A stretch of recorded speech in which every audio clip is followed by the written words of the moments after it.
تو سحری کے وقت اٹھ کر عبادت کرنا ایک بہت افضل عبادت ہے اور دعاؤں کی قبولیت کا وقت ہے۔ تو اس وقت جو لوگ دعائیں کرتے ہیں اللہ تبارک تعالیٰ ان کو کبھی نا امید نہیں لوٹاتا۔ اور حضرت لقمان رضی اللہ تعالیٰ عنہ نے بھی، حکیم لقمان نے اپنے فرزند کو یہ نصیحت کی تھی کہ تم کبھی مرغے سے پیچھے نہ رہنا کہ وہ تو سحری کے وقت ندائیں کر رہا ہو اور تم خاموشی سے سوئے ہوئے ہو۔ مرغے سے نصیحت حاصل کرو کہ وہ سحری کے وقت ندائیں کر رہا ہے، اللہ تعالیٰ کو پکار رہا ہے، اور مرغے کی ندا جو ہے اس کے بارے میں حدیث ہے کہ وہ اللہ کی تسبیح بیان کر رہا ہو۔ تو جب وہ جانور ہو کر کے اللہ کی تسبیح بیان کر رہا ہے اور تم سوئے ہوئے ہو، ایسا نہیں کرنا۔ اپنے فرزند کو نصیحت کی حضرت لقمان نے۔ تو اللہ تعالیٰ سے دعا ہے کہ اللہ تعالیٰ ہمیں بھی یہ عبادت کرنے کی، جس کا ہمارے پیر خانے سے بھی حکم ہے، کرنے کی ہمیں توفیق عطا فرمائے۔ آیت نمبر 18، شہید اللہ انہ لا الہ الا هو والملائکۃ واولو العلم قائما بالقسط لا الہ الا هو العزیز الحکیم۔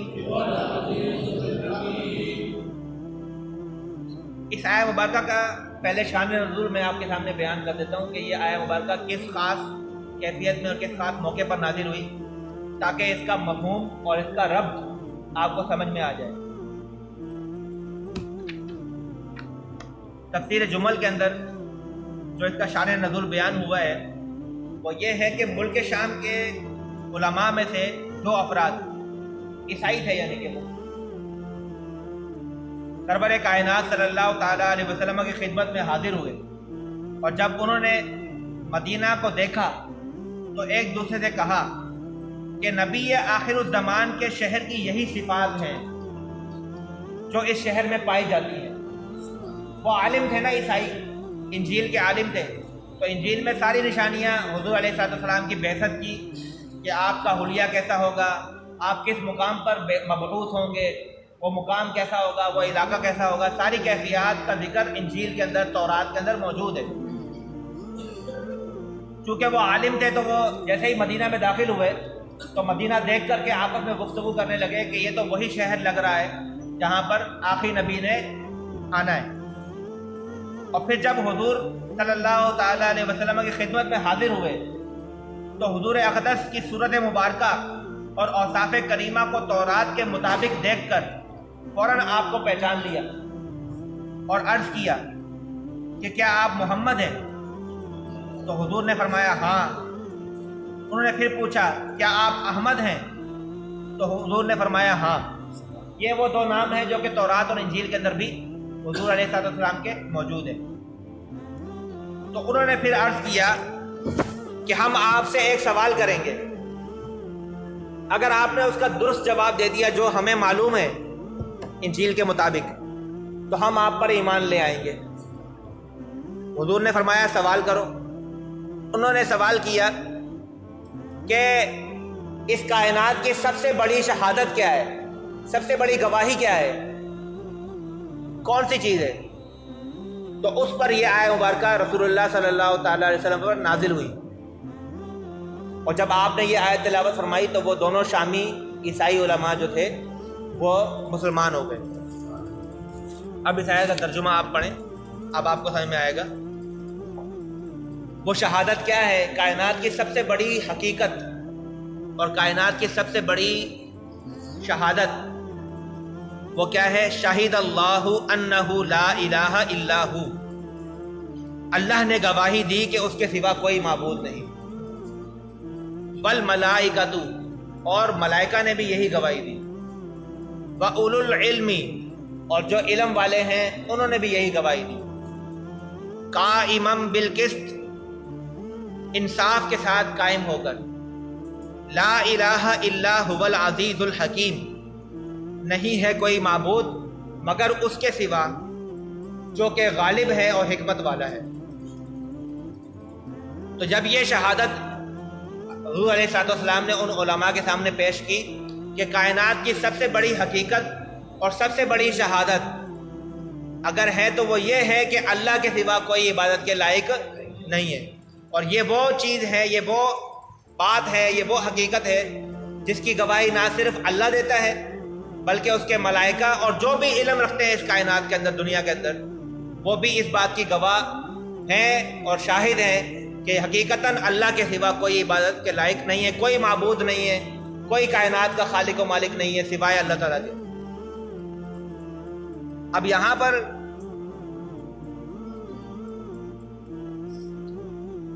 اللہ تبارک تعالیٰ کا اپنی گواہی دینا کہ اللہ کے سوا کوئی عبادت کے لائق نہیں ہے، اللہ کا گواہی دینا، دیکھیں ملائکہ کا گواہی دینا سمجھ میں آتا ہے، اہل علم کا گواہی دینا سمجھ میں آتا ہے کہ وہ اپنے علم کی بنیاد پر یا اپنے مشاہدے کی بنیاد پر ملائکہ گواہی دیں کہ ہم جانتے ہیں، سمجھتے ہیں کہ اللہ کے علاوہ کوئی اس نظام کائنات کو نہیں چلا رہا، وہی حقیقی خالق و مالک ہے۔ یا اہل علم دنیا کے اندر جو دلائل ہیں، دنیا کے اندر موجود جو چیزیں ہیں، ان کو دیکھ کر کے یا اپنے علم کے زور پر یہ کہہ سکتے ہیں کہ واقعتاً اللہ کے علاوہ کوئی عبادت کے لائق نہیں ہے، وہی خالق و مالک ہے۔ لیکن اللہ کا اپنے بارے میں گواہی دینے کا کیا مطلب اور مفہوم ہے؟ اللہ کا اپنی ذات کے بارے میں یہ کہنا کہ اللہ کے سوا کوئی عبادت نہیں ہے اور گواہی دینا، اس کا کیا مفہوم ہے؟ اصل میں شہادت کا مطلب کیا ہے؟ پہلے اس کو سمجھے۔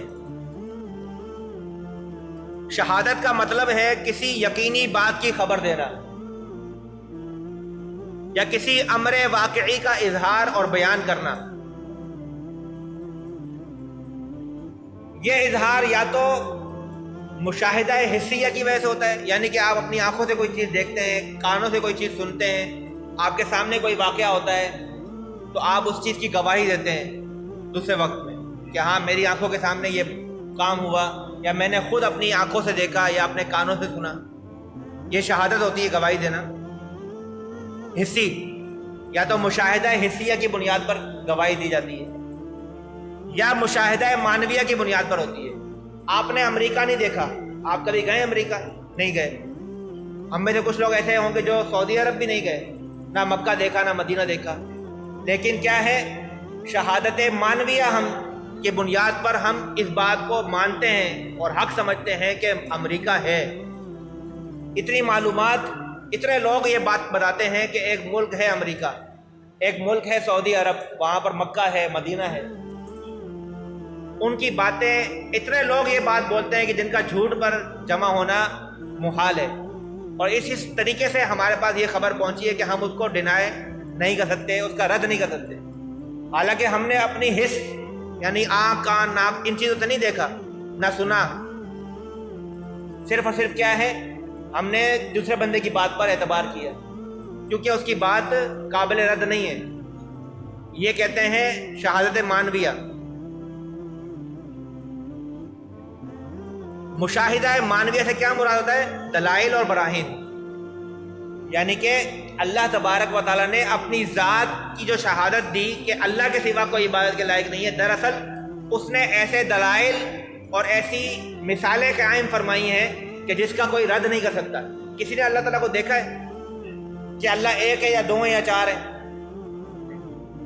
لیکن اس نے کائنات کے اندر، انسان کی اپنی ذات کے اندر ایسے دلائل اور ایسی چیزیں رکھی ہیں کہ جن میں اگر کوئی غور کرتا ہے، کوئی فکر کرتا ہے تو وہ سمجھ جاتا ہے کہ یقیناً اس کو بنانے والا، اس کو چلانے والا ایک ہو سکتا ہے، اگر دو ہوتے تو کبھی بھی یہ نظام چل نہ پاتا۔ اللہ تعالیٰ کی وحدانیت کی دلائل اللہ تعالیٰ نے اس کائنات میں، انسان کے جسم میں، آپ دیکھتے ہیں انگوٹھوں کا نشان جو ہے ہر انسان کا مختلف ہے، آپ سے انگوٹھے لگواتے ہیں نا جگہ جگہ، یہ سائنسدان کہتے ہیں کہ ایک انگوٹھے کا پرنٹ جو ہے وہ کائنات میں کسی دوسرے انسان کے انگوٹھے کے پرنٹ سے میچ نہیں کرتا۔ تو اگر ان تمام انسانوں کو بنانے والا ایک نہ ہوتا، دو ہوتے، تو کہیں نہ کہیں تو غلطی لگ جاتی، کہیں نہ کہیں تو ڈپلیکیٹ ہو جاتا۔ لیکن جب کہیں ڈپلیکیٹ نہیں ہے، اس کا مطلب کیا ہے کہ بنانے والا ایک ہی ہے، اس کو پتا ہے کہ میرا پیٹرن کیا ہے، پچھلا انسان میں نے اس پیٹرن میں پیدا کیا ہے، اگلا اس سے ڈیفرنٹ پیٹرن میں پیدا ہوگا۔ تو اس طرح سے انسان کے اندر بھی بہت سے دلائل ہیں، اور کائنات کے اندر بھی بہت سے دلائل ہیں۔ ہمیشہ ہم دیکھتے ہیں کہ سورج مشرق سے نکلتا ہے، مغرب میں غروب ہوتا ہے۔ ہم دیکھتے ہیں کہ آم کے درخت سے آم ہی نکلتے ہیں، ناریل نہیں نکلتے۔ اگر دو خدا ہوتے یا کبھی تو جھگڑا ہوتا ان کے درمیان کہ آج ہم سورج کو مشرق کی بجائے جنوب سے نکالیں گے، کبھی ایسا ہوا؟ تو ایک مخصوص پیٹرن پر ایک سارا نظام کائنات، انسان کا جسم کام کر رہا ہے، جس کا مطلب کیا ہے کہ اس کو چلانے والا، اس کو بنانے والا، مینوفیکچرر جو ہے وہ ایک ہے۔ تو یہ جو گواہی ہے اللہ تعالیٰ کا اپنی ذات کے بارے میں کہنا کہ اللہ نے گواہی دی کہ اللہ کے علاوہ کوئی عبادت کے لائق نہیں ہے، دراصل وہ گواہی کیا ہے؟ اللہ نے دلائل اور براہین قائم کیے ہیں، اس کائنات میں مثالیں، اس کائنات میں ایک پیٹرن قائم کیا ہے جس کا کوئی بھی رد نہیں کر سکتا۔ ان دلائل کو دیکھ کر ہم اس اللہ تبارک تعالیٰ کی ذات پر ایسے ایمان لاتے ہیں، یا ہمیں ایسا ایمان لانا چاہیے جیسے کہ ہم اللہ کو دیکھا ہے۔ صحیح ہے؟ جیسے ہم کسی چیز کو دیکھ کر کے ایمان لاتے ہیں، ویسا ہی ہمیں ایمان لانے کا ہم سے تقاضا کیا جاتا ہے کہ ہم نے اللہ کو بغیر دیکھے بھی ویسے ہی ایمان لانا جیسے دیکھ کر کے کسی چیز کو ایمان لایا جاتا ہے، اور وہی ایمان اصل میں مطلوب ہے، اور اسی ایمان پر اللہ تعالیٰ کے ہاں سارے اجر ہیں۔ ٹھیک ہے؟ تو یہ وہ شہادت اور حقیقت تھی جسے رسول اللہ صلی اللہ تعالیٰ علیہ وسلم نے بیان فرمایا، اور جس کو سن کر وہ علماء جو عیسائی تھے وہ ایمان لے آئے۔ آدھا ایمان تو وہ اسی ٹائم لے آئے تھے جب انہوں نے مدینہ دیکھا، حضور کے اندر صفات دیکھی ساری، اور جب یہ بات ان کے سامنے آئی تو وہ بالکل مومن ہو گئے۔ یہاں پر ایک اور بات جو اس آیہ مبارکہ کے اندر بڑی غور طلب ہے، وہ کیا ہے کہ اللہ تعالیٰ نے اپنی شہادت، اپنی وحدانیت کی گواہی پہلے خود دی، پھر ملائکہ سے دلوائی، والملائکۃ، اور پھر اللہ تعالیٰ نے اولو العلم، جو اہل علم ہے، علماء جن کو کہتے ہیں ہم، ان کا ذکر فرمایا کہ وہ بھی یہ گواہی دیتے ہیں۔ جو علم رکھتا ہے، جو حقیقی علم رکھتا ہے، وہ کبھی بھی اس بات کو نہیں کہہ سکتا کہ اللہ ایک نہیں ہے۔ جو کہہ رہا ہے کہ اللہ ایک نہیں ہے، اللہ بہت سارے ہیں، یا اللہ ہے ہی نہیں، اللہ کے وجود کا منکر ہے، وہ کبھی بھی حقیقی علم رکھنے والا نہیں ہے۔ اس کا علم اس کو جہالت کی طرف لے کے جا رہا ہے، وہ کسی طرح سے فائدہ مند علم نہیں ہے۔